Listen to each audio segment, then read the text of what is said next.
Good evening and welcome to the September 24th school committee meeting. We are in the Millis High School Library.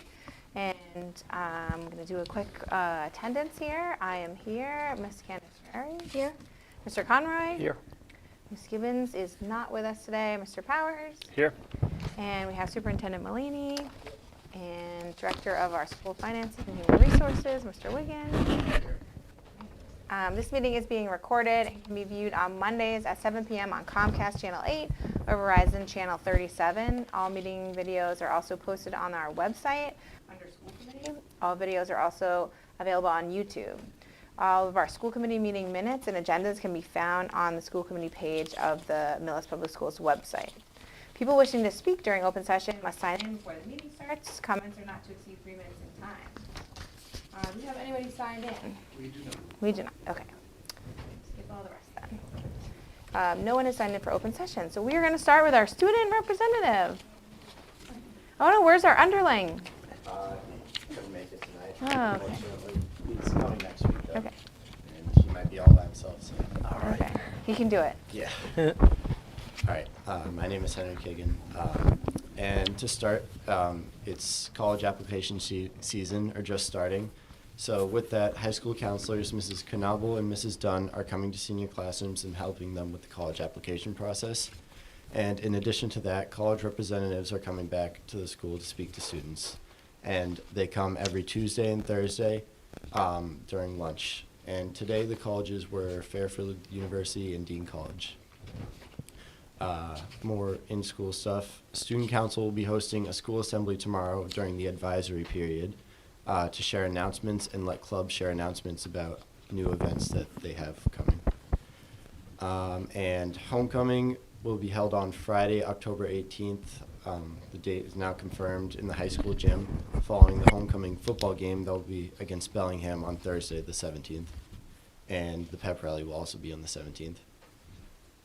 Moving on to sports, congratulations to Shaylin Conroy for her commitment to Division I Merrimack College to run track and cross country. And for more team sports, girls volleyball has a record of 5-3, girls soccer has a record of 3-5, and football is off to a great start of 2-0, and they will be playing away at Blackstone Millville on Saturday. And cross country had their first meet last week against Dover Sherburne. And that's all I have. What about golf? Golf isn't doing so hot. But did you play? Yeah, we played today. We lost against Holliston, but Holliston's really good. They're one of the best in the league, so. Oh, that's okay. Yeah, I think. Yep. And it's a life sport, and you'll Yeah. be playing it for the rest of your life. Yeah, that's right. The guys that play football won't be playing football when they're my age. Yeah, exactly. Yeah, that's right. Have you been to any of the college visits? No, so I think these, there was 2 last week, and then these were the second ones, and I couldn't go today, but I wanted to because I like Fairfield. Okay, nice. Very cool. Thank you. Yeah, thank you so much. Thank you. All right, now we have our teacher representative, Ms. Kopi. Welcome.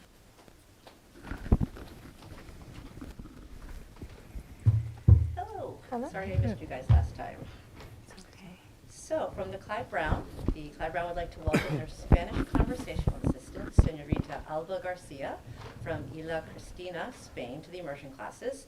She's going to be here on Mondays through Thursdays, and she's working to extend our students' knowledge of Spain and the Spanish language. At the CB, the PBIS team is focusing on character traits each month during their all-school assemblies. So the school counseling team will help this focus by conducting grade-level lessons in each character trait that's been selected.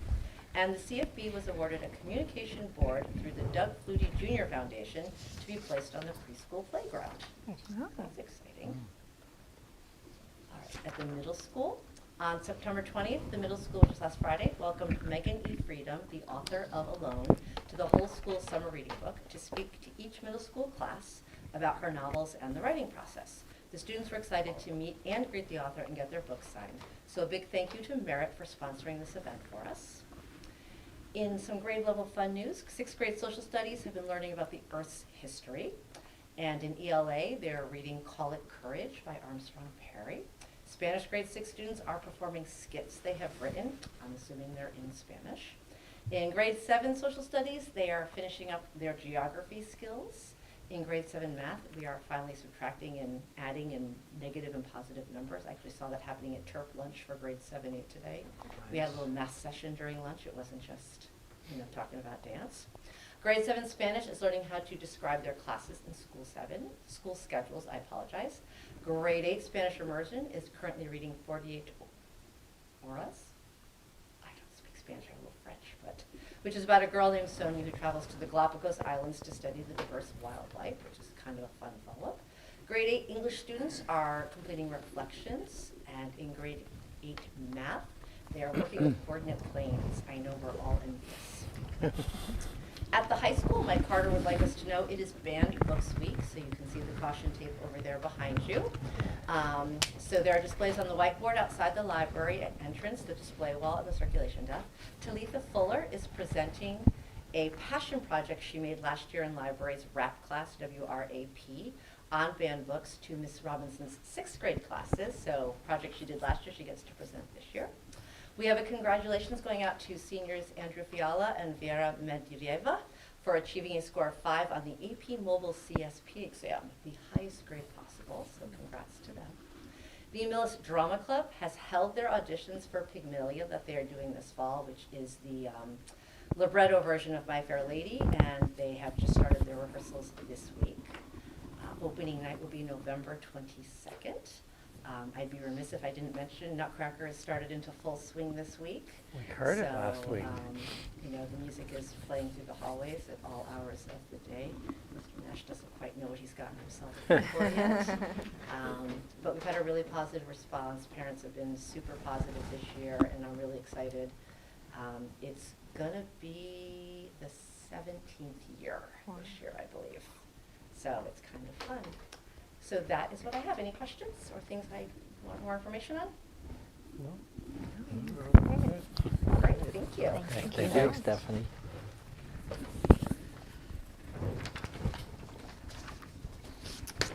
All right. We have some action items, the consideration to approve our minutes from last meeting. Madam Chair, I No, go ahead. make a motion to approve the August, should that be September 10th? Yeah, I think so. September 10th meeting minutes? Second. It's been moved and seconded for the discussion. All in favor? Aye. Motion carries unanimously. All right, consideration to appoint Mr. Mullaney here to the Accept Board of Director representative. Oh, you want to do that? And that's our collaborative, and part of the bylaws of the collaborative is the superintendent of the district is on the board of directors, so not much of a choice. Okay. But we'll willingly accept the position if approved. Accept, I see what you did there. I will take a motion. Madam Chair. Mr. Conroy. I make a motion to appoint Mr. Mullaney to the Accept Board of Director representative position for 2024-2025 school year. Second. It's been moved and seconded. Any further discussion? All in favor? Aye. Motion carries unanimously. Consideration to approve the facility fee reduction for the Millis Youth Basketball 24-25 season. So this is the Millis Youth Basketball. They use Clyde Brown and the middle high school, and they requested a 50% reduction in the rental fee. And Ann Walsh from our office did include a form that indicates the extent of the reduction, and they are requesting reduction for the 24-25 season, which, I don't know, has it started yet, or does it start? No, next I week? think Open it gym and starts tryouts started. next week. That's right, yeah. And then it So- goes to forever. So this is something that we've done in the past for this organization. total amount would be $1,296, but half of that would be $648, so they're requesting to pay the $648 instead of the full amount. And I'd say that this discount gets passed on to the families that are part of the Millis Youth Basketball. Yeah, because it gets paid out of the fees, so if they don't get the waiver, they'll end up having to increase fees. One question, this only goes through November 1st. Yeah, that's what I noticed on that as well. Okay. I think this season goes through Yeah, at the least season January, definitely goes Goes past. through, February. yeah, into March. So we can get the They may not, remainder of- they may not have exact dates yet. right, because of basketball basketball season. start. Yeah, that's true. That's probably why it only goes to the beginning. In order to do the exact amount, because they lose gym time. So, So do you Um, want to, yeah, I mean, Approve in it at reality, 50%. it's probably a fee waiver of about $1,000 to $1,200. And again, this is something that has been done the whole time that I've been on the Yeah. committee. Yeah. That we've approved this. I just want to say that my kid's playing on this. Same. Everyone. If you have a kid in Millis, you're probably I'll put doing it it. Yep. Just a full disclosure there. do we want to make the motion to approve the facility fee at a 50% reduction since we don't have the full? Yeah. Amount. And Yeah, we'll just- that's fine. Yeah, for the full season, which Yeah. generally runs For the full season, okay. into March. Okay.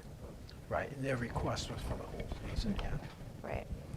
Madam Chair, Ms. Kinsler. I make a motion to approve the facility fee 50% reduction for the Millis Youth Basketball full season, 24-25. Second. It's been moved and seconded for the discussion. All in favor? Aye. Motion carries unanimously. All right, we have a field trip coming up for the middle school that we need to approve, going to Providence, Rhode Island. Yes. We have Principal Hurley here, and right. can tell you about the Yeah. field trip, and also if you have questions about the author or anything that's going on in the Okay, middle sure. school. Oh, yeah, Of sure. course. Hi, everybody. Hi. So this is a fun tradition for our 8th graders to go. They read A Christmas Carol, they perform it here, and then they go and see it. So they're hoping to be able to do this year. They usually go to the Trinity Theater, but it's under construction, so it will be at the Providence Performing Arts Center. Big time. And just a fun fact that we are in alignment with our Massachusetts frameworks for English, that going to the play fulfills one of the reading standards for literature, which states to analyze the extent to which an audio, filmed, or stage production of a story, drama, or poem stays faithful to or departs from the original text or script, evaluating the choices made by the director or performers. So the kids have loved this because they've performed it themselves, and then they get to go see it. And last year we did, Sean Fallon is amazing, our food services director. So he had a lunch made for the kids when they came back, and it was such a hit that they want to do that again this year. So the hope is that they can go to Rhode Island, see the play, and come back and have a special pizza party lunch. That was, I don't know if you guys have ever had Sean's cookies, but they're quite a motivator here. We have a couple of projects coming up, and the kids are like, the cookies? I'm like, yes. That's Anyway, great. so, for your consideration. Yes. I'll take a motion. Unless you have any other questions. Madam Chair. Mr. Conroy. I make a motion that we approve out-of-state field trip for the middle school field trip to Providence, Rhode Island on December 4th. Second. It's been moved and seconded. Any further discussion? Just for note for the public, the reason that we're approving this field trip as opposed to any others is because it's out of state. So we have to approve out-of-state field trips. Or at a country field trip? So out of country. We have more of those than out of state. fields. Yeah. Right. All in favor? Aye. Aye. You're welcome. Field trip. Have fun. Yeah. Thank you, and then just a big thank you to Merritt. It was really amazing to have Megan Freeman come. The kids really enjoyed it. She got to talk about her next book, so the entire community read the book alone, which was amazing, and the HSA bought the books for the 5th graders as they were kind of graduating and coming up here, because we really wanted to have some unifying theme to start off this school year. And so then having the author come was really exciting for the kids. She did different assemblies for all 3 grades. And she has a book coming out in February that's kind of a continuation of the Alone book, and it's called Away, from the perspective of another character. And I thought it was a real win when the kids came out of the assembly. They're like, Miss Early, can we read the Away book for next summer? I was like, this is such a win. We're excited to read. They love the author, and they want to keep going with the story. So I thought that was amazing. So, That's thank great. you to everybody. Yeah. Lots of people supported the initiative, and it was a nice way to start the school year. So, Excellent. yeah. This is great. All right. Very Thank good. Any you. Thank you questions so about the much. middle school? You guys are good? No. Thank you, everybody. Thank you. All right, so we are going to move to our time and learning, and we are going to introduce our interim high school principal, Mr. Nash. Do you want to come and just say a few things? Tell us about your awesome stuff. Hello, everyone. Hey. So this is my 18th year in education, and I have to say this has been the best opening that I've ever been a part of. And landing in Millis has been incredible. The students, the staff, the support from the community, you can really feel that here. So I really appreciate being a part of this, big family and small school. So just a little bit about me, so that you have an understanding of my background. Is like I said, this is my 18th year. I started off in special education for Bi-County Collaborative, where I worked there for 3 years with social emotional students, students on the spectrum, as well as in the summertime I worked with the intensive students, so that was grades 5 through 12. And then I worked at Foxborough High School as a mathematics and engineering teacher, as well as a varsity soccer coach and winter track coach as well. And then I went to Westboro Middle School for 7 years as an administrator there, and then over to Hopkinton for 2 years more as an administrator. So this is my 10th year in administration, and loving it. Great partnership, working with Anna and working with Annie has been a great experience, and continue to kind of learn and grow. As an educator has been great. I've seen a ton of the community out at the field, so being at the games, whether it be volleyball, football, soccer, got to get up to some of the cross country, and the golf still looking to hit those. But what's really nice about the community is I feel like I know at least a third to a half. We're trying to bet with the kids today on how many students I actually know, so they're coming up to me, do you know my name? So I'd say I'm almost there. We got about 300 here, so really trying to kind of get to know them on that piece. But been in the classrooms a lot, hopefully, through the newsletter and things like that. I've been trying to be, transparent with what we're doing and what I'm doing here. And, the staff here is incredible. We're really focused on building relationships and having students adjust back from the summertime. It's been really exciting. We have a lot of big things happening with our seniors and the senior projects getting going. So a lot of energy in the building. I feel like we're, in a really good space right now. I think our sports teams are playing hard, playing well. We do have a lot of kids on crutches, so that's a little bit unfortunate, but we're trying to heal up quickly and, kind of move through that. But overall, it's been an awesome start, and I'm really happy to be here. That's great. Well, thank you so much. It's been great having, Mr. Nash with us. We kind of made a trade with Hopkinton, and right now it looks like both sides are benefiting. That's great.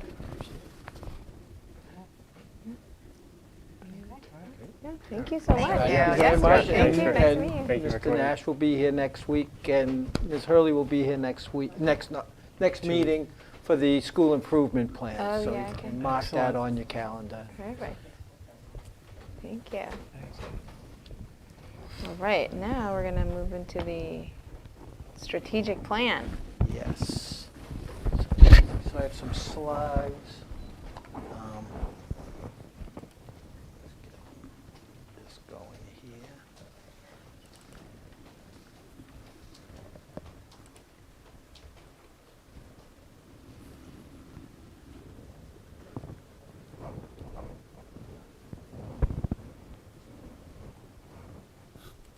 Okay, it's working. So, just a reminder, last year, the committee approved the strategic plan for 2023 to 2026. And so The goals remain the same, and our focus, priority areas, there are some shifts there, but they're all aligning with the underlying goals. And just a reminder, as a district, our mission is that we're firmly committed to developing all students as independent, lifelong learners and leaders who will contribute to a diverse and changing society. Our vision is that the schools will empower all students to think critically, communicate effectively, and work collaboratively as individuals of integrity, compassion, and respect. And then our theory of action, we believe if we do these things, then we'll get a desired result. So if we honor each student as an individual learner, recognizing that students have their own learning styles, interests, identities, passions, challenges to learning, strengths, and skill levels. If we engage, support, and challenge all students through varied and culturally inclusive instructional approaches that help students take ownership of their learning and foster their social emotional growth.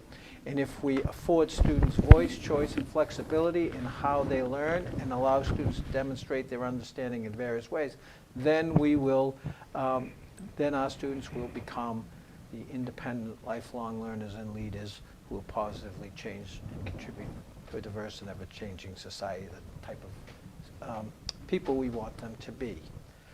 And so, just again, a reminder, our goals in the strategic plan, four goals: ensure rigorous and relevant learning for all students, foster outstanding professional practice, provide a healthy and supportive environment, and maximize the school resources and the physical plant. So for 24-25, our district priorities, I'm not going to go through the whole document, but I'll certainly hit some of the highlights, and then if people have questions, I will certainly address them. So under the ensuring rigorous and relevant student learning, the action steps include we want to implement rigorous curriculum. We're going to continue with the literacy curriculum at Clyde Brown, now entering its third year. And so we now have, kind of the startup impact. Teachers kind of know what to expect, so we hope to see improved results there.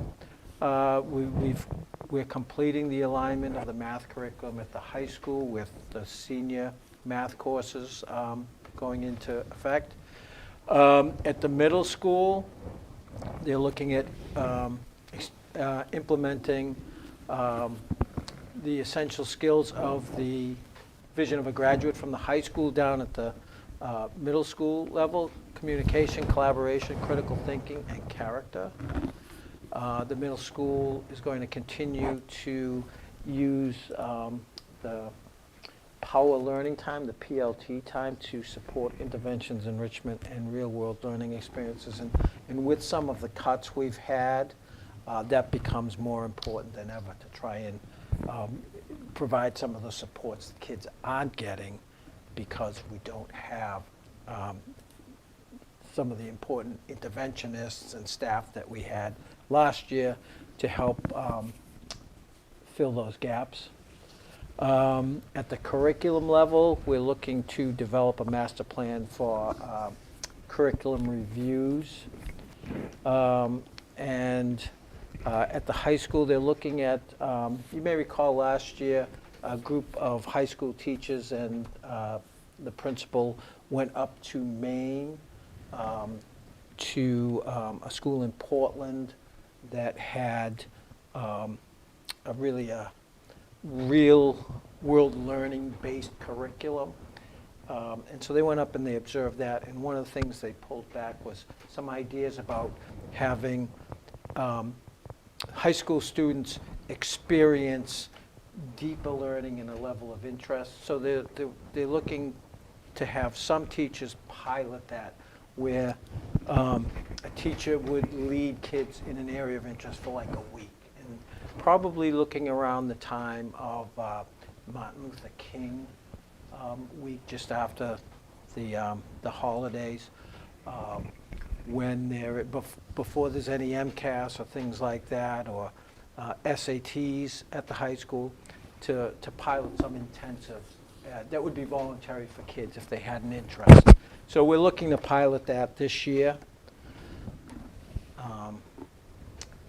to address the gaps in achievement and opportunity. We want to continue to look at the data to see if there are gaps and identify areas to focus, and make sure,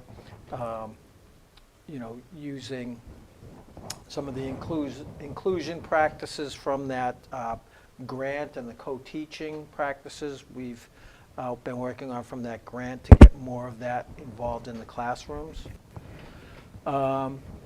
Supports and interventions, using our teacher assistant team, the child study team at the middle and elementary school to identify kids that need support, and developing supports and interventions to help those kids. Hopefully there'll be some more funding for vacation academies. We've done that the past couple of years, and the response has been pretty good. So if the state has funding for that, again, we'll certainly try and do that. And then look for other grants that support the tiers of support. Utilize assessments. We're looking to expand project-based learning. Anna just mentioned some of the things they were doing as a group, and looking at those assignments that groups can work on with a product that's not a paper test or a poster, but a product that has multiple inputs from multiple kids. And then, at the high school level, things like the STEAM scholars and the global scholars, and certainly our senior project is, the epitome of that. And then our second goal is supporting outstanding professional practice. We're looking to support our staff growth of our educators, so professional learning opportunities. Millis is unique in that the teaching staff is small, and the administrative staff is small, and so there are more opportunities for teacher leaders in a district like ours than some larger districts. And so we want to identify those people who have those leadership skills. We're going to continue to conduct our paired walkthroughs as administrators to get a sense of what's happening in our classrooms, and all our supervisors and administrators aspire to be regular visitors in classrooms. And providing our professional learning communities with time to share student work and create common assessments. That's very powerful techniques that don't cost a lot of money that we can do that will help inform practice, and look for opportunities to collaborate with other districts. One of our professional development days is on November 5th. There are other districts that have professional development days that day as well, and so there will be some chances for interdisciplinary learning. Our district does too. You have professional? Needham does too, yeah. Yeah. A lot of districts. A lot do this, particularly This year, yeah. We never have that day, like off. Yeah. Not off, but like. As a professional development. Yeah. And just making sure that our instruction is based in evidence-based best practices, continuing the co-teaching grant at Clyde Brown. This is the last year of that grant, so we're going to wring it for all it's worth. Principals will be using videos in staff meetings, videos of teaching, to have teachers analyze classroom teaching. We do that as an administrative team to kind of help calibrate what we think is good teaching and what practices we notice when we're observing a lesson. And we're looking to collect the data that indicates we're being effective, and that can be from our walkthrough observations, it can be from our screenings and our diagnostic assessments that also demonstrate progress monitoring. The third strategic goal is healthy and supportive school environment. That's physical health and mental health. We've already worked with the Millis police on school safety lockdowns and things like that. It's not the most, it's not the happiest thing to do the first day of school the teachers are in, but it's important. And so we make a commitment to that. So we've done that this year, and we have a great relationship with our police and fire. And so they have good insight into best practices for us in terms of safety. And we'll be working with our students on safety protocols as well. We've already had a fire drill. We'll be doing lockdown drills and things like that throughout the year. Sense of belonging for students and families.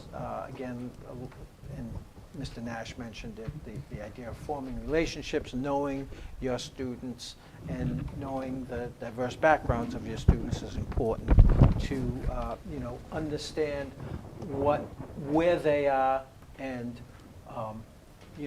what motivates them, what engages them. We certainly want to support all the clubs and activities that represent the diversity of our students and staff and our society. I mentioned before, we look at data to see if there are gaps with any groups, and the high needs group, which are kids, low income, students with disabilities, English learners, grouped together are considered high needs by the state, so we're constantly looking at that data to make sure we're reaching all students. And at the middle school, they're doing their second year of implementation of positive behavior supports and interventions and second step curriculum. The athletic department is looking to develop a unified sports program with kids with special needs and their typical peers compete together at the high school level.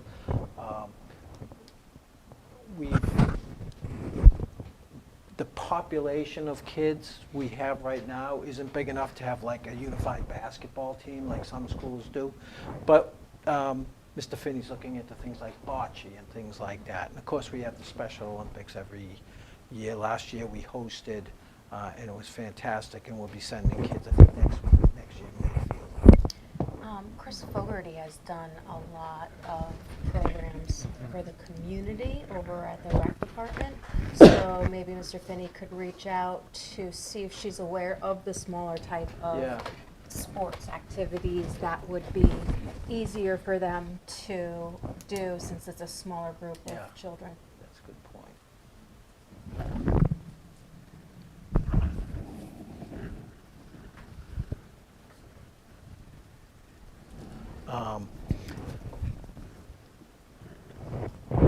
And I think one of the things that another hallmark of this district is addressing the social emotional needs of kids, because staff do know kids so well. We want to certainly continue that. And then maximize our resources in physical plant. We're going to continue to work with our partners in town to try and get the necessary resources to support student growth and learning. We Again, we'll look for alternative funding sources where they're available. Manage our budget as best we can. And look for areas of efficiency where we might be able to save some money. And certainly look at all our programming and to make sure we're using our buildings to their ultimate capacity. Provide physical environments that support student learning. Make sure our class sizes are bigger this year in a lot of classes, but we still want to make sure those classes are safe for students, and we've been managing with that. And maintaining clean facilities and buildings, and that's something that's a priority, and it's a challenge. It's a challenge, but certainly Manning and his crew do the very best they can, and they work hard and they take pride in what they do. We don't have the same staffing that we had, 2 years ago.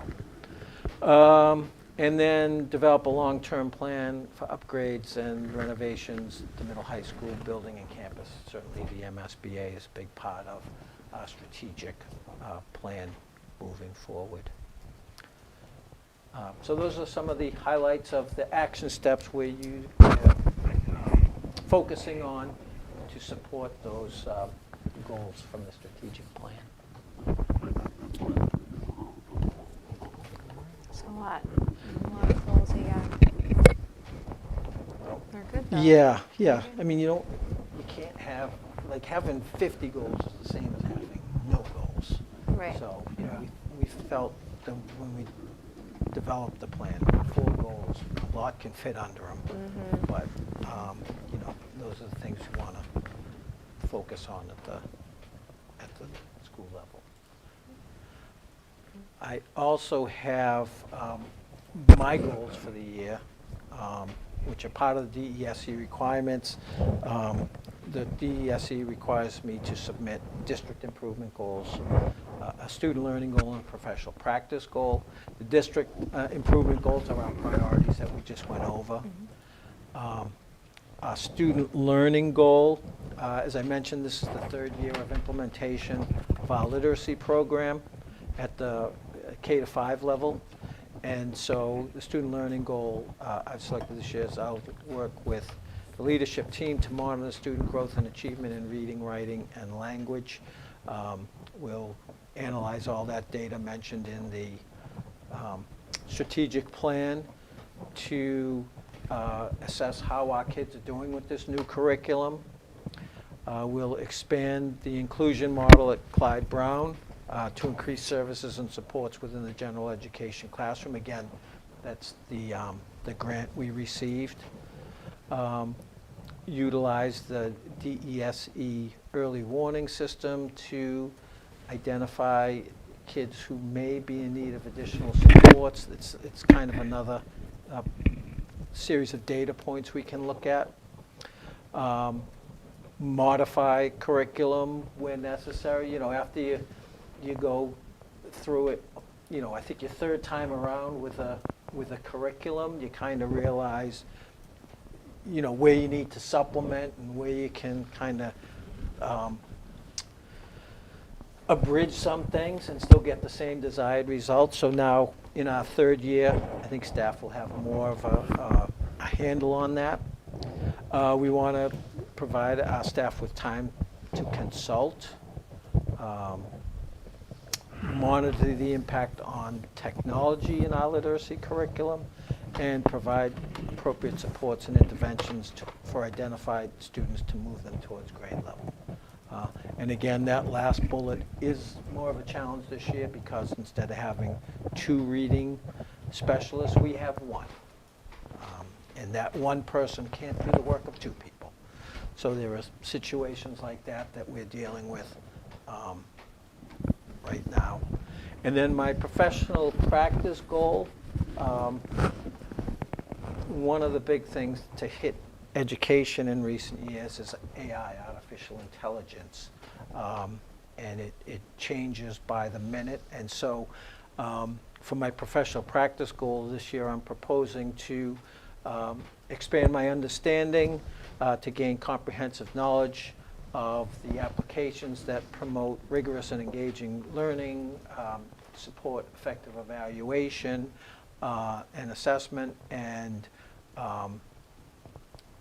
using those assessments to monitor, not only tell us where kids are, but tell us areas where we can adjust to help them improve.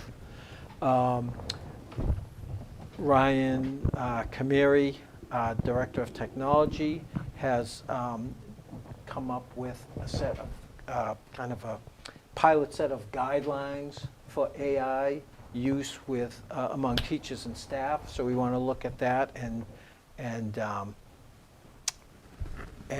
kind of implement that. And certainly an important part of all this is the ethical use of AI.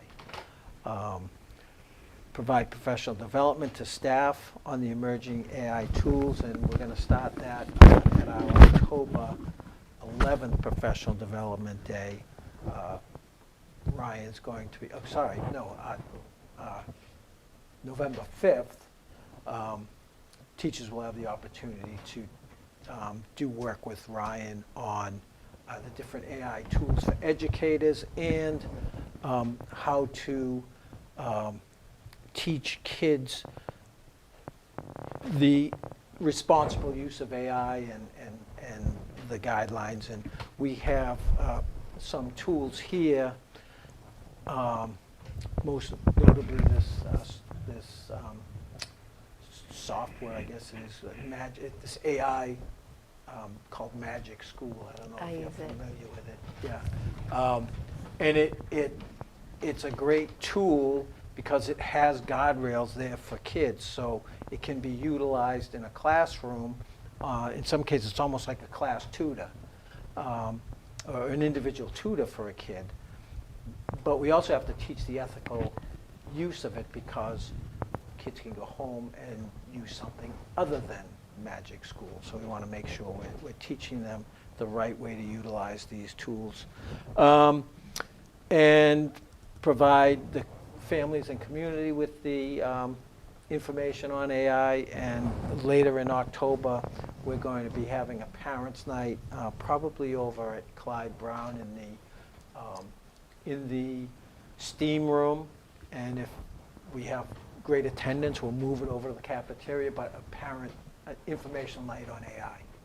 So those are some of the action steps towards my professional practice goal. And I did utilize Google Gemini to help me come up with some of these action steps and things. That's so great. It's important to give credit, and I noted it on the slide, that I had the assistance of AI for some of this, but it's great for generating ideas. Yeah. So, Can I tell you a secret? My back to school speech was written by ChatGPT. But it was amazing, wasn't it? it was excellent. It was so good. How do we stop kids from But it took me going 5 to minutes, it and and it was so Right, that's putting in what they need to that's do the for tough an thing. assignment and having it Right. spit out? Yeah, that's the big scary thing. Or have a teacher be able to recognize that's what occurred. and- Right, which is basically impossible. Yeah. But you know, it's the same crisis we faced when Google first came. Yeah. Mhm.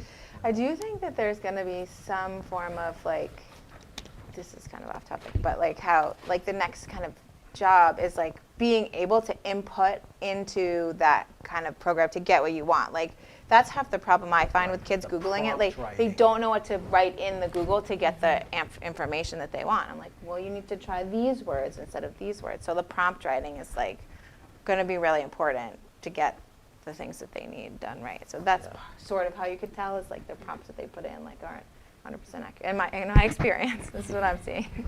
And it's As just, she was trying to write her speech Yeah, on it. as she learned. Right. it's a great It idea was great. I generator. inputted 2 things and then it prompts it back out. It's so good. But it's Wow. ever changing. I I'll took a I'll share it class with you guys. It's 2 so years good. ago in AI, and It's different. every week there'd be like, oh, this is a new thing, and 2 years ago, so much has changed. Oh, yeah. So. But I look used to that do magic more of school that. to write rubrics. It's awesome for rubric writing. Yeah, For and it's teachers. great for generating ideas for kids. You know, you can input, you know, a kid's, without any identifying information, what a kid's, you know, favorite color is, what their pet's name is, and then the magic school could generate math problems tailored just for that kid. That's great. So it's pretty amazing, but Make them interesting. amazing and scary.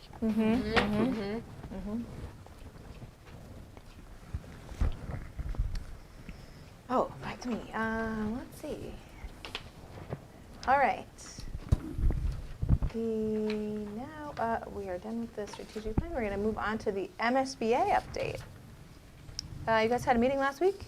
Yes, so the TAPE presented, in reality, we're now up to like 7 or 8 options because they came up with, as requested, they came up with basically scaled back versions as well as a plan on doing the repairs over a 10-year period, and put dollar values on them. The plan will be, the school building committee will meet one more time, at least one more time, potentially pare them down to, you know, 3 or 4, and then we'll do community forums like we did with the last ones. At the end of October will be, you know, with prices. My personal feeling is that the 10-year option is just not really a viable scenario. The length of time it would take, you're just hoping that every time you do something, because it's designed such that you do things in order to repair this building so you don't trip the codes, so that which would then trigger having to do the whole thing at once. Every time you do that, you're running a risk. The other thing is, as it turned out, it's not fixing any of the actual, like, for example, with the HVAC, it's not touching the pipes that are running inside. It's like fixing it's almost like fixing what you could see, but not what's the whole thing. And so you're basically doing it half well, right? Like, you're not doing it the right way.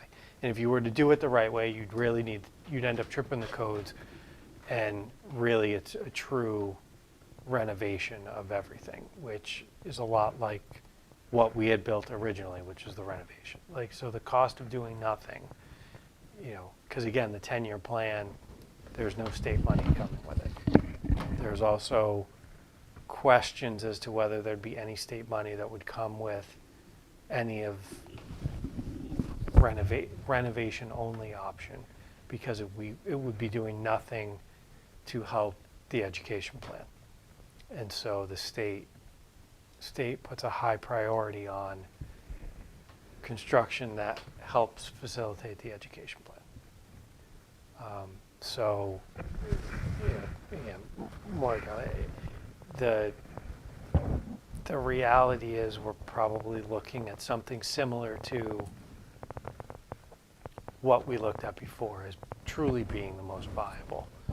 And again, even from when you factor in state reimbursement, you know, just renovating the building and trying to minimize what we do is going to cost as much or within, you know, yes, it's millions of dollars different, but it's over a 30-year bond. It's not going to be that big a difference. And, you know, it's going to come down to very much like what the Clyde Brown conversation was. You can do this, you know, and truly get nothing new and nothing out of it. or you can, again, in relative terms, spend slightly more money and actually get a 30-year solution instead of a 10-year solution. So but the work that's been done over the summer is only going to help, has only helped really highlight that. And because people are going to ask, why can't you just fix what you have? Well, there's reasons why, and the reason is because it's going to cost just about the same when you factor in state money. So yeah. And so one of the asks, that Bob has to do is, because there's scaled back versions of what it would do to impact the education plan that went out there. So for example, the plans we looked at originally had a new middle school. They've redesigned and kind of reconfigured in some of the new designs where we don't have that, where we basically leave the structure the way it is, but maybe add a gym and create STEAM space in the gym. But so the question in kind of those scenarios, and this is what Bob's homework is to, because what's going to happen is, if we were to choose one of these other options, we're going to have to go to the MSBA and explain why one of these new options doesn't impact the education plan that Bob wrote, or how it's okay that, again, that middle school building being the crux. The crux of the entire education plan was to have 2 separate buildings. You take that out, we now have to, and our whole project was approved based on that education plan. So now we'd have to be going back basically and saying, just kidding, we can do everything that we wanted to do. We don't really need that. And so it's going to be, that's a tough sell. Difficult. Yeah. So that's why, at the end of the day, we're probably going to end up pretty close to where we were.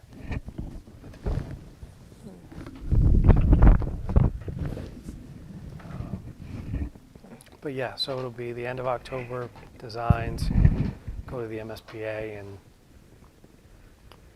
still a vote probably in May on the project. Are the first designs that they made part of the options still? One of them is the 4A. Right, that, which was the preferred option. yeah. Right. Coming out of all the. Right. And then obviously there is one for a whole new building, but that's mainly because it's required as part of the process to have it. But that has its own, well, the new building, you would have to take out the fields and use the fields for a couple of years. So, yeah, so that's the MSBA update. Okay, thank you for going to those meetings. Override update. We're in the process of creating a campaign committee.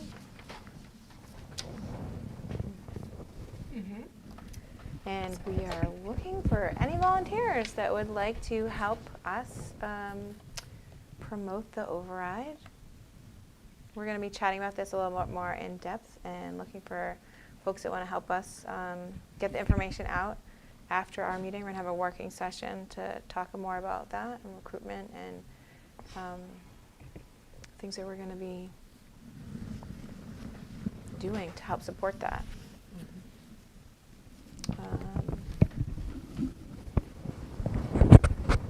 What else is to say about that? We're still kind of in the process of working on that, and we have more information. We'll let you know. Mr. Mullaney, do you have your superintendent's report? Yes, I have a few things. A couple, I'll turn it over to Mr. Wigan, who is going to be working from that table with his microphone. Fancy. I like it.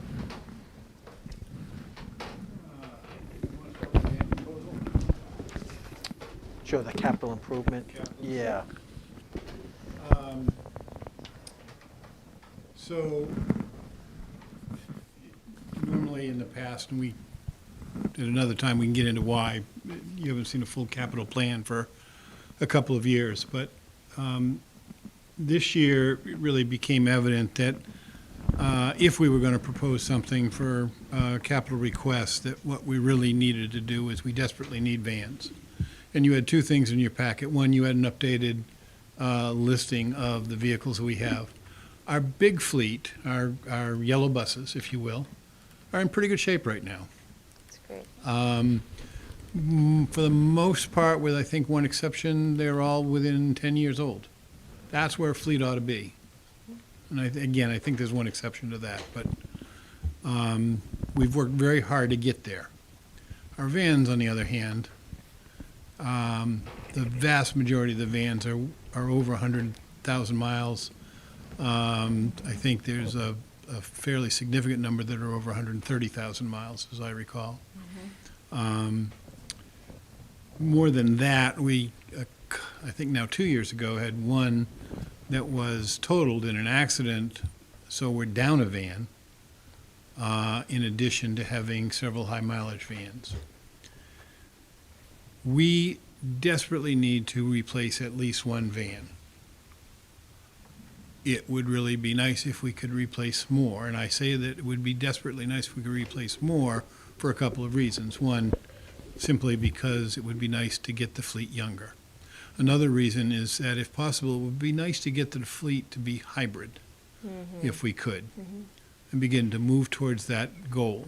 Weren't we trying to buy electric vans? And we couldn't get them. We were trying to get 2 of them. We were trying to get 2 of them, and we could never get them, and so the earmark that we got ended up lapsing because there was a 2-year delay. There was like no product. There was no product. Yeah.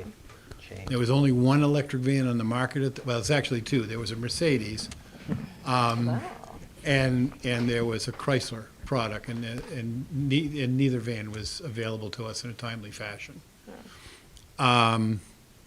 So that's the second reason. The third reason is, as you will hear more about in the financial report, is right now we're contracting out for 4 van runs. Part of the reason we're contracting out for 4 van runs is a lack of drivers, but part of the reason we're contracting out for those 4 van runs is because we really don't have a dependable van to put on those 4 van runs. So it's kind of a twofold problem in that sense. So at a minimum, we'd like to request 1, and that's what you see before you. If you decided you wanted to propose more than 1, we would simply take what you see before you and multiply it. So we haven't bought a van in 5 years. It's been at least 3. Yeah, I think it might be 5. I think you're right. I think the last time you bought a Based van- on this list, it says Yeah. the last year purchased was I think so. 2019. Because that was the last time you bought it from the revolving fund. Right. That was the last time your revolving fund could support it. The revolving fund hasn't been able to support purchasing a van since Yeah, then. then and COVID it's- happened. Yeah. Right.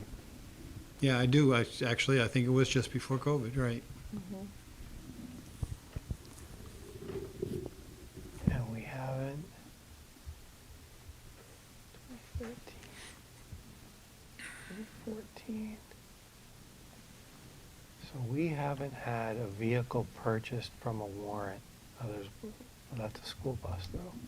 The school bus lease is the only vehicle I think Right. we've ever had on a warrant since I've been here. I don't know about prior to that. Well, prior, the vast majority of them all were. Or they were just so old that, so like 2012 and 2013, we had 2 of them, 2 of these. It says town warrant on. Right, those were, 2016, we had 1. So we were in a position, so we were putting them on the warrant because we were trying to refund. Then we had funding because we were actually providing coverage for other districts, and we were charging the other districts for out-of-state, or out-of-district runs. Which So- was part of how you built your revolving. fund Correct. up. And then we had built that up, we were generating money. Then we very consciously were buying vans, you know, every year in order to replace the fleet. And we were trying to get on a cycle that looks like we were just on the brink of needing to turn over, you know, and then COVID hits. So that's why we still had 2012, 2013. Why is van number 16, it's a 2013, and it only has 50,000 miles? That's a wheelchair van, I think. Yeah, I think so. That's a wheelchair van, so it's not run all the time.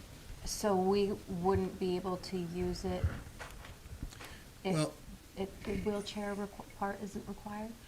Well, it has limited passenger capabilities because of the wheelchair that's on it. Okay. We also hold that right now for a particular student. That student doesn't use that vehicle every day, but might use it every day. So what happens is it ends up having less mileage because it ends up not being used often. Yet we still have to kind of keep it in abeyance in case it is going to be used. Right.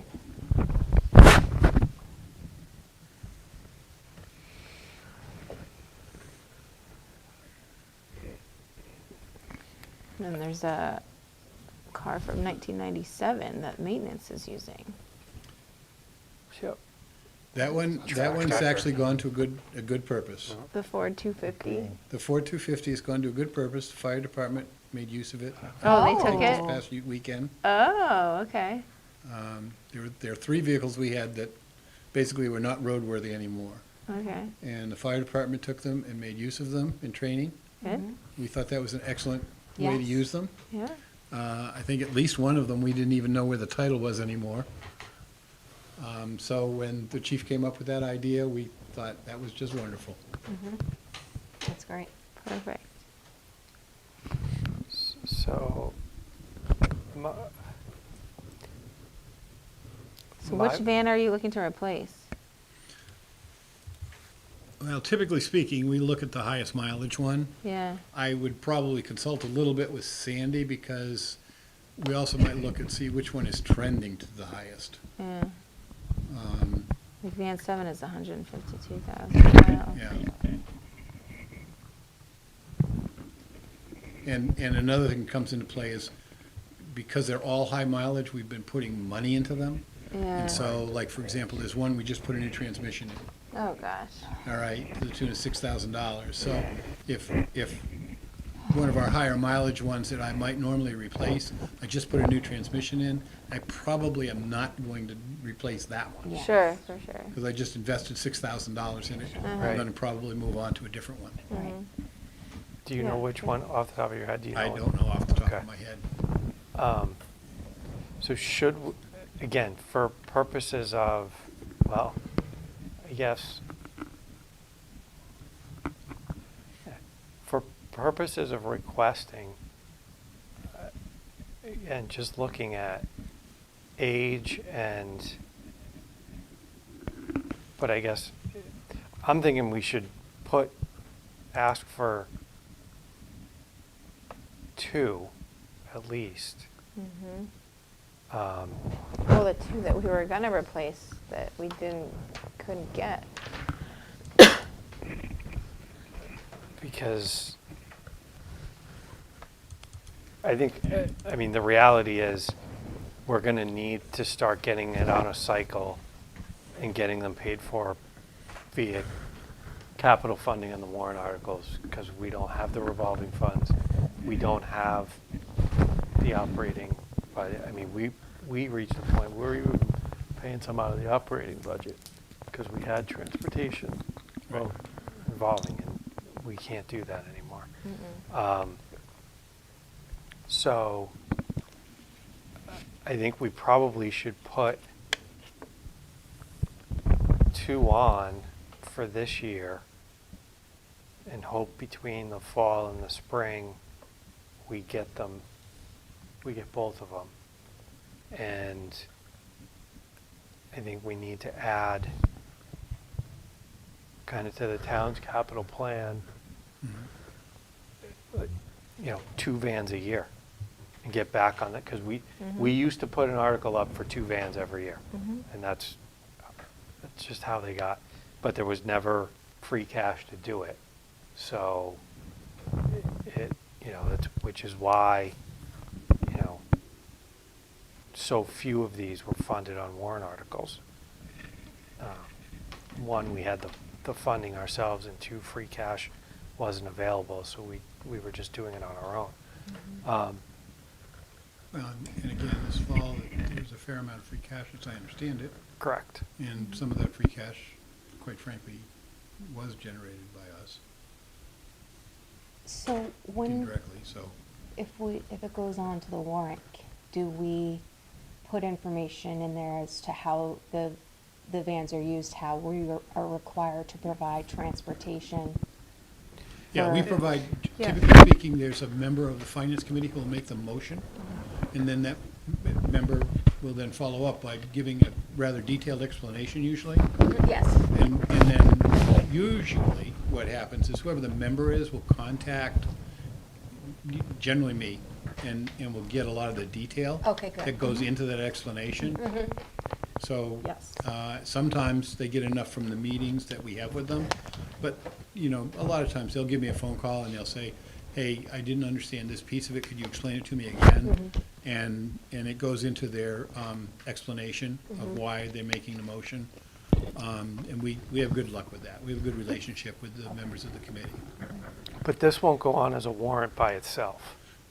No, that's true, It'll it go on won't. This will go to the capital planning committee as Part of the items. capital planning warrant. Right, and so then the capital planning committee will kind of rank priorities, figure Yes. out how much money is gonna get spent out of the free cash, match that dollar value with, and then that'll be the warrant article at town meeting will be for all those capital requests. So what we should do is, you know, communicate over that we need to add, that we want to add 2 vehicles. And I would just stipulate, it's going to be a recurring thing, 2 every year. Right. You know, that our ability to fund them out of the revolving account has gone away. We haven't purchased a new van since 2019. We're now, you know, some of these are now 9 years old. I would figure out which one, you put We the can new do that. transmission in, so Yeah. we kind of asterisk that one. We can certainly do that for the capital improvement committee and, capital planning committee. And the other thing I would say is that, I think it was yesterday, I got new quotes, these are based on state bids, on hybrids. They came in better than expected. And it's entirely possible that we could end up with 2 hybrid vans for less than $100,000, including the 70 outfitting. So that's really good news. I mean, that's Yeah, less than 100,000 for both, like, combined? combined Wow. With the 70 with the 70 retrofitting outfitting. and, wow. That's great. So What is the this- 70 outfitted? What? The 7D is, when we talk 7D, that's the type of special needs van. Okay. And it has the lights, you see the lights on the top, and it is outfitted so that it is a van that can pick up a child at their house on the road, just like a regular bus, and do everything a regular bus can do, only it's a van, Sure. okay?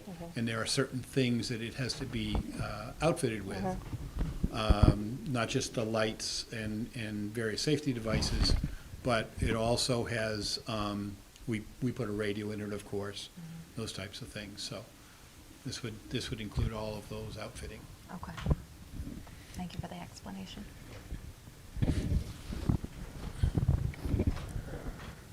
And then we would need a new bus one, like a yellow bus. We have a large fleet from 2024, which is great. Yeah, those are the ones we just, But there's some from 2013, 2014.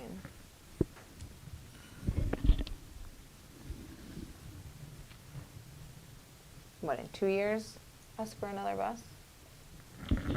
Generally, the yellow buses, we basically buy one at the end of the lease. Mhm. Yeah. So when the next lease is up, we will take one of these 2024s and we'll buy it.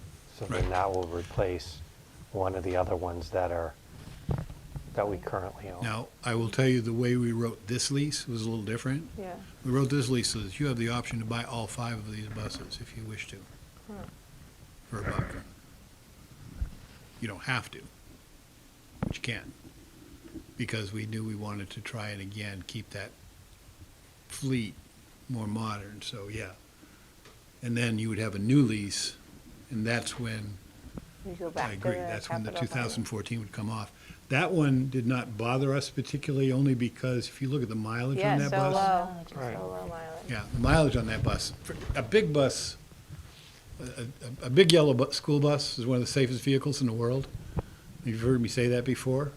And $57,000 on, 57,000 miles on, I wish it was $57,000. 57,000 miles on a big yellow bus is, for 2014. I would probably have to pay $57,000 to buy it, used. So, I mean, that's a good deal. It's a good Yeah. bus right now. 10 years old, it's not a lot of mileage. All right, I was just wondering when we would buy the next one of those. The other thing that the next time you buy buses, and I say that because the next time you buy buses, you will probably not have me sitting in this room, I knew you were gonna say that. is that both electricity and propane will be on the table. Okay. Electricity will be expensive, so it'll have to be with a grant, but propane, right now, is not that much more expensive than a gas or diesel bus. So Propane that's, buses? How does that even, I don't know. propane, yeah. it works like any other propane vehicle. It's a propane tank as opposed to a gas tank. It's a cleaner running bus, just like What a, are propane vehicles? Am I? you ever Hook- seen a do you propane hook- vehicle before? No. Oh. Do you hook it up like your grill? Just screw it in? It's like, No, you have a filling station. You have a propane filling station, like you would, in a sense, not dissimilar from where the way you would fill up a propane tank, a little different. And, I mean, you have to do some coordination. Fortunately, Millis is actually well suited for that, because you actually have a propane dealer in town who could assist you in setting up the filling station, Do we? Who's the propane dealer? down the street on 109. Not a filling station, a propane dealer, or a Ace? gas dealer. Yeah, like, who is it? He helped us out with Clyde Brown. I can't think of his name. I pass him every day. Because I keep thinking about when I'm ready to buy a propane bus, I'm going to go in and talk to him about what assistance he could give us in setting is up it a an oil and filling station. propane company? It's no, I think it's just propane. Just propane. Okay.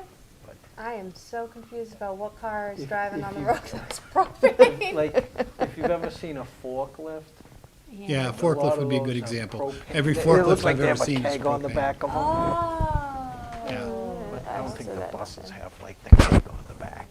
In the back. It does. It does kind of look like a keg is on the back. What's a keg?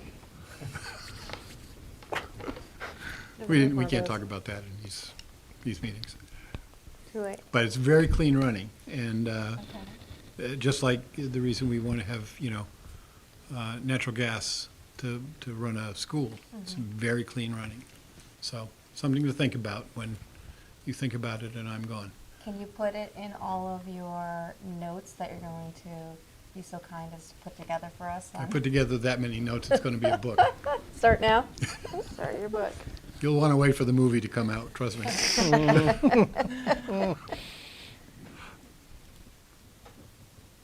Okay, so you were saying, Mark, that you think that we should request 2 vans, and you said we have 2 town meetings. Do you think we should request 1 van in the fall and 1 van in the spring? I think we should put 2 vans on the list and ask for them to be funded. Just put them on the list and ask them to be funded as soon as, ask them to be funded now. And if there's funding available, great. If there's no funds put towards either of them until spring, then so be it. But I think we need to get them on the list, because I think we need to get them added as something, like right now, police cruisers. It's just a recurring thing. It's always, I think we have to put our sped vans back on that list. We had kind of taken them off of that. I think we need to get them back in that cadence. Okay.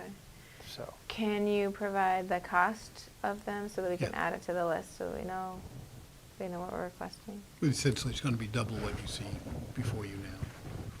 Double. It actually will go down slightly. You have a proposal Oh. for on the one. thing. Okay, hold on. I'm looking at all those. And it will actually go, I'll end up revising it based on Yep. Yeah, the one next to it. late breaking information, but Okay. it'll basically be twice that. So we're gonna less. lease it or outright buy it? for Well, that? that's a decision that, again, this capital planning committee can make a decision on. They can either buy it outright, which would be cheaper, or they can decide to lease it Okay. over 3 years. So what's the cost to buy? The cost to buy will probably be slightly under $50,000. Or it's $24,000 a year for 3 years? Yeah, yep. And again, that's based on an interest rate that I had grabbed just before the interest rate dropped. So I have no idea how that's going to affect vehicle leasing, vehicle. So there's a lot of variables that are moving and changing here. Okay. I think it would make So just sense. gonna add that to the capital list, Yep. the capital spreadsheet. So When do you guys meet probably we next? need a vote for us to put this forward, put the two forward. Madam Chair, Mr. Conroy. I make a motion to approve putting a request to the capital planning committee to include 2 sped vans to list of capital purchases request. Second? It's been moved and seconded. Further discussion? Could I ask for a friendly amendment, Sure. Yeah. and that they be hybrid if possible? So moved. Further discussion? All in favor? Aye. Motion carries. And if they're propane, Shannon has to be the person to drive it. Please. Well, Actually, no, not with those tanks on the back of it. I know, I just looked up a picture of the forklift. It's like, okay. I'll have to see if I can get a propane bus out here for you to ride in.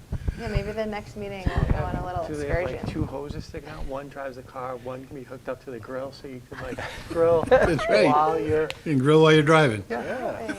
What a world we live in. Oh, my gosh. How about we move on Talk to a about financial trail every report? day. Talk about a tailgating vehicle. That'd be All It does, right. it's true, it does give a new title to tailgating. Financial report. Yeah. And I apologize for the lateness of getting it into the folder. And there were reasons for that, but we'll get into those another time. So again, at the beginning of the year, the financial reports fluctuate quite a bit, and there's a lot of different reasons for that. Some of which I get into a little bit in generalities. But basically right now, I am projecting, I'm right now projecting that we'd be in a deficit of $54,809.33. Now, do I truly think that's a worst-case scenario? Okay?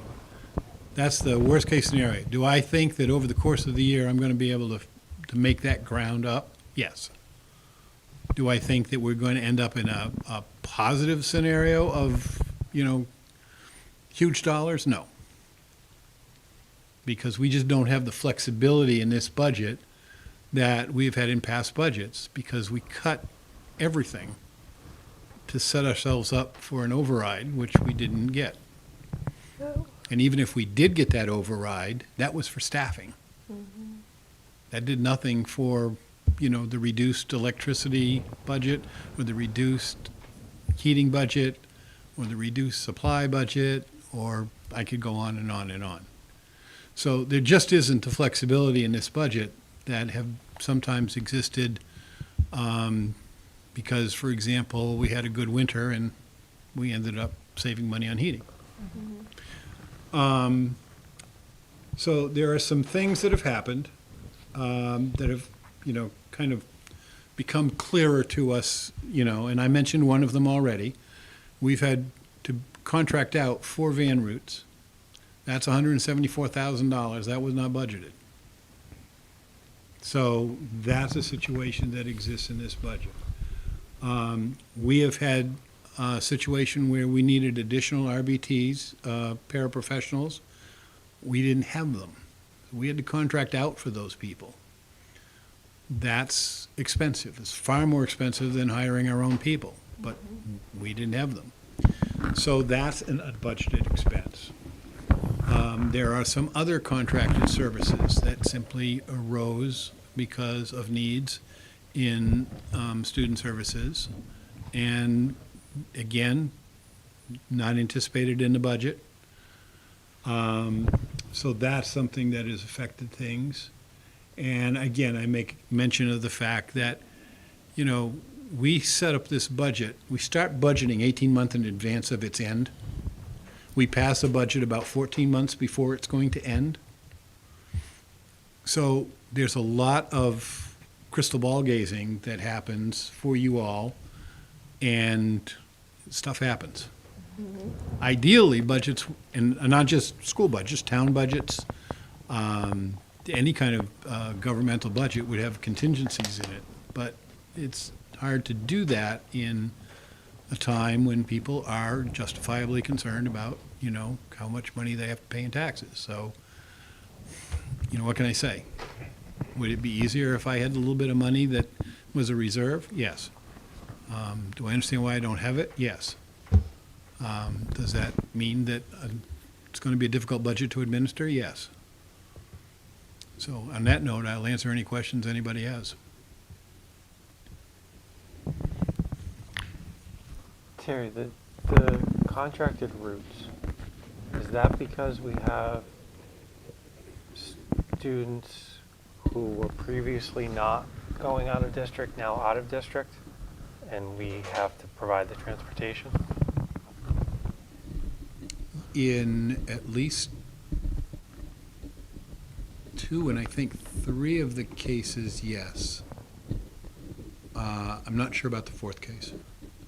So these are students that we have no longer been able to keep in district, that we're now sending out of district, and so we have to provide the transportation for. Or did they come to us already with an out-of-district placement? That could have been also, right? I Yeah, don't think they're new students. I don't think they're, in other words, I think, I'd have to go back and check to be sure. Because again, remember I mentioned that we had one van that's been totaled, so we don't have that van. So that's one of the situations that I believe is one of the situations. So that's just plain, we needed to transport a student. We don't have the van. So there's one. So if we bought a van, say in November, we Yes. got approved for a van, Yep. that could replace one of these that we're contracting right now? Yes, I believe If it we had can. the driver. Well, no, and I think, because I talked to Sandy about that. I said, Sandy, how much of this is drivers and how much of this is vans? And she said, well, it's a mix of both. Okay? Because she either doesn't have a van at all, or the vans just aren't dependable enough to go out on a run. But yes, she needs drivers as well. But on at least one of the runs, we have a driver that, if we had a van that we could put them in, could drive one of these runs. So when you say it's totaled, did it get in an accident Yes, it got in an accident 2 years ago. and we didn't have insurance to cover replacing it? Well, it was an old van, so the insurance will pay, and it pays the town. That's not gonna replace the van. Okay, so we lost a van 2 years ago that that was not worth, that the insurance money that we would have, that the town would have received was not enough to purchase a new van. No. And so we were using what we had. We're now at a position where we're contracting because we don't have the funds to purchase a van Correct, or multiple vans. correct. So the argument for prioritizing at least one of the vans that we're requesting is, so could you provide for us the cost per bus that we're currently contracting? Oh, absolutely. Because that in and of itself, Absolutely. we're paying X. One of the beauties of doing purchase orders on everything is that we have the purchase order for every single one of these runs. So, okay. And I would say also, the vendor was very amenable to the way I wanted the contract negotiated, which basically says, if I have a driver in a van, I give him 10 days' notice and I'm out.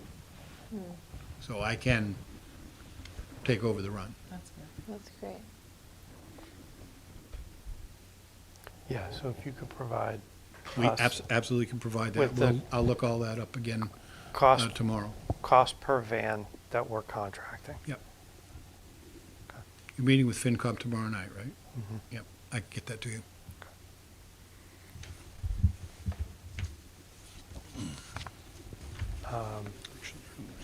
Right, but they just want to talk about the override.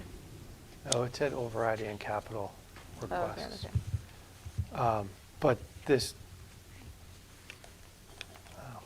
that doesn't, but, so the next bullet, not having enough paraprofessionals that hold the RBT status. Now, I know we lost paraprofessionals because of the override.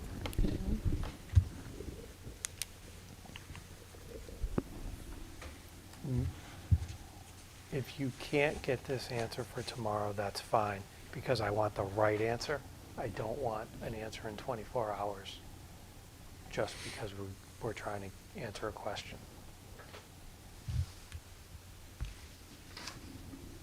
How many of the paraprofessionals that we lost because of the override had an active RBT status, active RBT license, that could have provided these services that we're now legally required to contract for?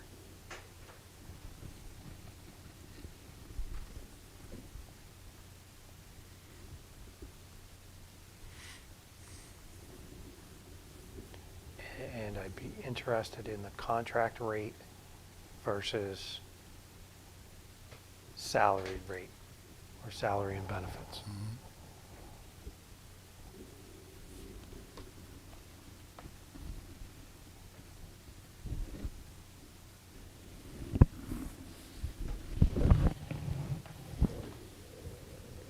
Because this is exactly what we were talking about. Losing those positions, some of these positions, the needs are not going to go away. And if we are legally required to provide them, it's going to put us in a position where we're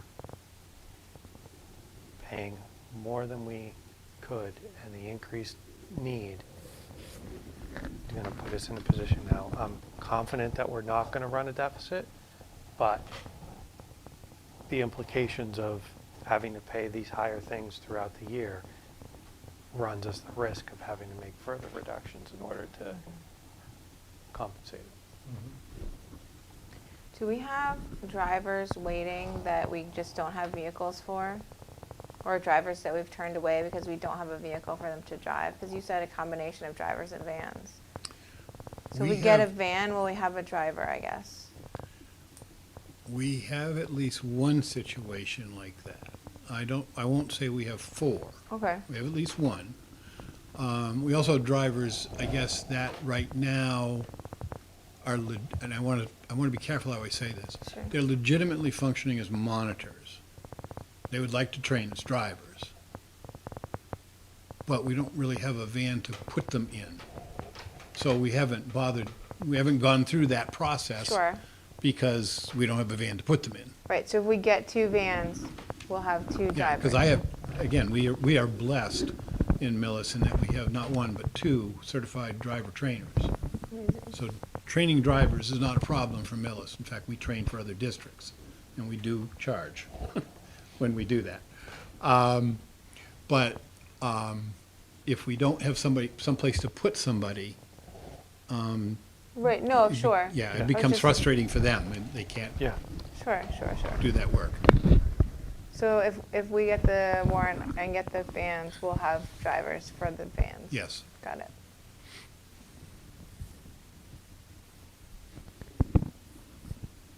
And that will take care of 2 of those routes, hopefully.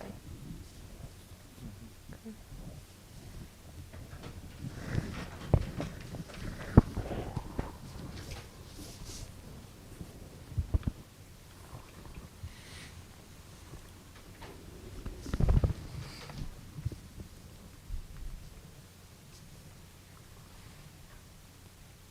Other questions?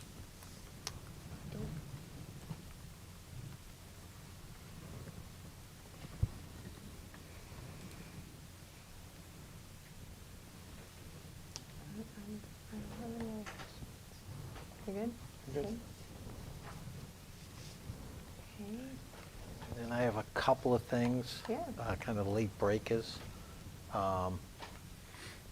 The first one is the clubs. Oh, yeah. And I inserted it late,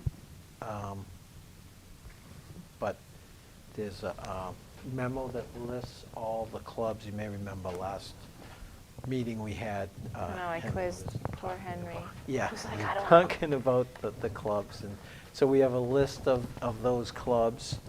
And if, during the course of the year, sometimes kids get together and say, hey, it would be great to have a club like this. If they're able to get a faculty member, staff member to agree to be an advisor, we can add clubs during the year.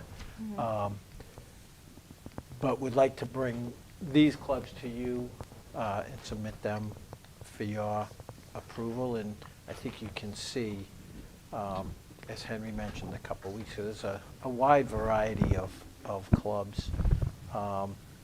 And also a wide variety of how often they meet and where they meet and when they meet. Some of these clubs, might meet at lunchtime, while other clubs are after school. And, some clubs, like Terpsichore, they're like 24/7.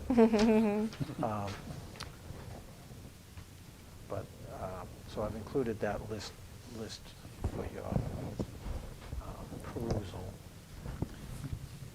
Can I just add one thing? Yeah?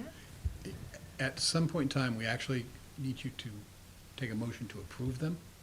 Okay. The reason for that is because if they're not approved by you in some form or fashion, there has been some ongoing debate with MTRS as whether or not the stipends will count for retirement. Okay. And not all these clubs have stipends. Not all, Some yeah, of that's them true. Some- do. Not all do. Some of them have stipends attached to them, but they're not specifically listed in our collective bargaining unit. And we thought that having, in the CBA, it has level 1 club, level 2 club, level 3 club, and we'd slot them in there. But the MTRS has said, unless it's specifically mentioned, This that is, well, yeah, this is a new thing for MTRS in the last 2 years, so. And it's something we can, probably talk about further. when we- Sure. Will we negotiate? But, Do you want us to approve them now? I wouldn't, because I they mean, weren't on the agenda. if you're willing to, Oh, that's they're- great. They're not on the agenda, so we can't. Yeah, I mean, I think it can hold off till the next meeting. but Okay. I do want you to approve them sooner rather than later. Sure. As long as they're approved sometime this year, we'll be good. Yeah, no, we'll put them on the agenda for next meeting. next meeting. Yeah. Do we need to do the same thing with middle school clubs? Yeah, we will need to do the same thing with middle Okay. school, Yeah. Clyde. Middle And school I don't clubs. know that Clyde Brown has a lot, or any, but if they did, we would need to do the same thing there. Okay. So, yeah, we'll get the middle school ones for the next agenda, too, next meeting. Bacon Club bake in the cafeteria? Is that where they do it? That's a very, no, they don't bake in the cafeteria, I don't They believe. should play. I think it's, kids come in, they bake at home. Oh, okay. And they do recipes. But to do it in the cafeteria, you'd have to have a CAP worker there. Mhm. You have to talk to the Board of Health, things like that. Okay. Yeah, we can do that. Do you need to have them listed, what a level 1 club is, what a level 2 club is, so No. that for the MTRS? We have, we'll have Yeah. a It- list of clubs and what their stipends are. Oh, that in the the MTRS MTRS, okay, will- perfect. We'll be able to consult that. Okay. And then, if there's no other questions on the clubs, this is a late break. Sarah Mankovic, who teaches Foundations 1 over at Clyde Brown, her mother teaches in Medfield, and they had, she had a service, like a therapy animal, in Medfield named Franklin, but that's a whole nother matter. And unfortunately, the dog passed away over the summer. He was here, he came to the Special Olympics Day back in May. Anyhow, Sarah and her mom have been working with Needs, and they're going to be getting a puppy to train. And apparently, in Needs trains therapy animals and service dogs and things, and our friend here in the high school, Harry, was a Needs dog. Well, anyhow, part of this puppy training is getting them acclimated to different kinds of environments. And so Sarah and her mother will be training a puppy for Needs. And as part of that training, she would love to be able to bring the dog in and have it with the kids. And sometimes it would be at Medfield with their kids. And it's a little different than, it's part of a training, so it's not us getting a dog for, in perpetuity, but it would be 6 months to a year of the dog visiting the school, primarily in Foundations 1. The puppies are trained by Needs so that they're gentle, they don't nip, they don't do anything like that. During the training, in a school environment, the puppy would always be on a leash, unless they're in their crate sleeping, which, as I mentioned, apparently they do that a lot. But Sarah would like to, see if that's something that could, would be helpful and would be fun for those kids, primarily in Foundations, but, puppy would go for a walk. And, I know Harry here, when he was walking down the hallway, you just see people just light up, and who doesn't light up at a puppy? So, we would do the same things we did with Harry, check for allergies, notify parents and all that. But the principal over at Clyde Brown would be in favor of it. Based on my experience as the high school principal having a dog in the school, I would be in favor of it. But I wanted to run it by the committee and get your thoughts. Foundations 1 is a I'd be concerned that that's a difficult room to have a dog in. I'm not saying that, like, conceptually I like it, but Right. that's the room with our highest need preschool kids Right. are in. Sometimes you could have, and I don't know who's in the room, but you could have nonverbal kids in there. You can have varying degrees of needs. You can have students that have violent outbursts, tantrums. My reluctance is making sure there was a full understanding of the students' reaction and how they would interact with a dog in the room. My secondary concern is staffing, where oftentimes in our sped areas, we are understaffed. We're pulling people, that we have enough people in that room that can handle the dog and whatever chaos is going on in that room. Understandable. Right, and this year Foundations is actually in 2 rooms, so, that could be part of it too, if something's going on, the dog's in the other room. And I think it's something that, we could try it out and see how it goes. It's not committing to anything for any length of time. And part of it is also getting those kids kind of used to animals, because some of them might be afraid of animals and things like that. Yeah. Though, 100%. there's definitely Yeah. positive attributes, but I would just really want to make sure it's not just asking parents if they're okay if the dog's, if there's allergies to a dog. Like, that room I just think is Right.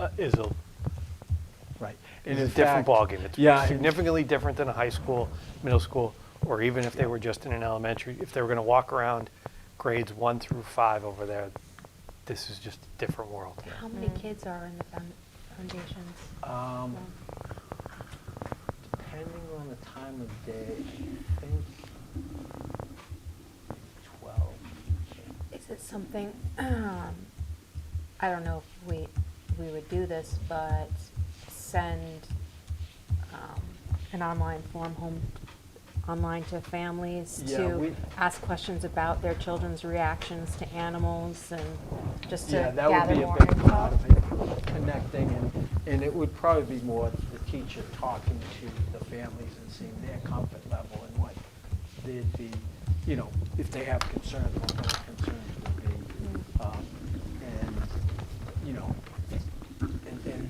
And sometimes it might be a teacher with a student, like walking the dog as a way to calm down and things like that. But I agree with you, Mark, that you gotta see what will work and what won't work, and if it doesn't work at all, it doesn't work at all. Would Sarah's mother be the one there handling the dog? No, so the dog would spend some time in Medfield, and some time in Millis. So when it's Millis, it would be, primarily Sarah, or someone else, Okay. working with the dog. And again, and in my conversation with Sarah about it, she said, it's always on a leash, and they sleep a lot, so it's in its crate a lot of times. And so, and Needs provides all the crates and things like that, no cost to the district in this. I mean, I love animals, and I think they're extremely therapeutic. I would just want to understand better, if Sarah is the handler, how, and compared to her role in the classroom, what if something happens right there and can she have the time to, that she's had the dog on a leash, get the dog into a crate to be able to react to what's happening in the classroom? That would. Yeah, that- and I think those rooms do have a lot of staff, but to Mark's point, sometimes you need all hands on deck and more. So, you know, in that case, in a case like that, it might be, you know, just finding a teacher who's free Yeah. to take the animal. Is Sarah herself trained in training animals? Like, is that? Yeah, she's been Okay. doing something through needs. Okay. Yeah.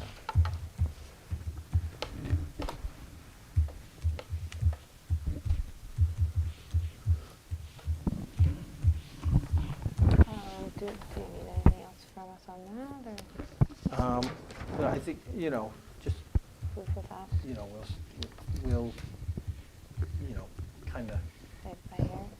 conduct a little, like, you know, slowly introduce part of a day, and see how it goes. And, Is this something that we can have a follow-up absolutely. with, just to understand the feedback that you're getting from parents? I would be curious to, know how it's received. Yeah, yeah. And, hopefully, it's. Yeah. In last year, when Franklin was at the Special Olympics, you know, Sarah reached out to parents and told them, and, you know, it wasn't a classroom setting, it was out over here in the field.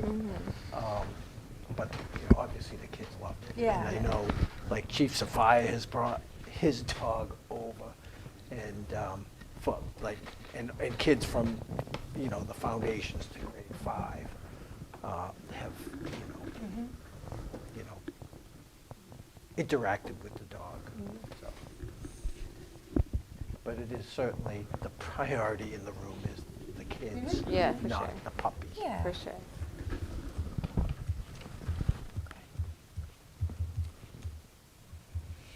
Okay, And the anything puppy's else? name is Matilda.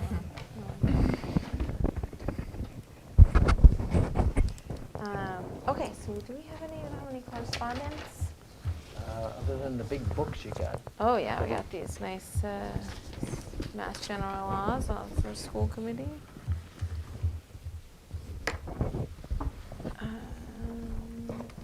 So we are going to adjourn to a working session to discuss override outreach.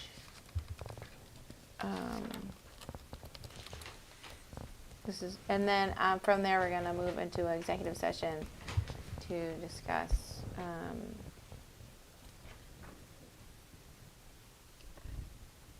negotiations for union and non-union personnel, like collective bargaining and contract negotiation. Yeah. So for our working session, anyone's welcome to come in and sit with us and hear about our strategies and outreach for override that we're going to be talking about.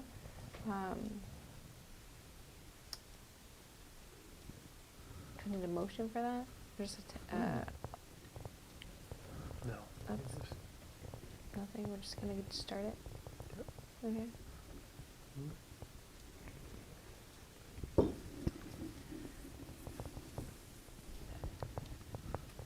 So, what do you got? So is Shayna? the working session recorded? How's this work? Yeah, Because in the past, we've done working sessions in in the conference room. the Yeah. conference room. But do we like motion to adjourn to a working Yeah, session? why From don't open we- session to working session. Yeah, why don't we do that?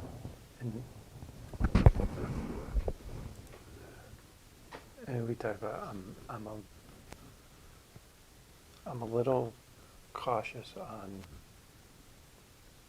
doing a campaign-related discussion in this building. Okay. And Well- I didn't think about it until tonight, sitting here. Okay. Can we go to executive session first and then have a working session about the campaign elsewhere? Robin's basement? We can do it there. So motion was gonna be So executive. I'll make a motion to adjourn to executive session Okay. for purposes of,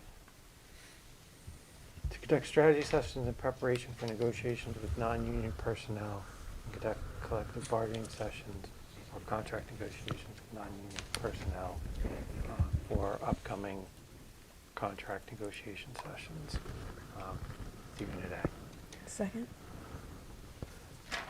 It's been moved and seconded. This is a roll call vote.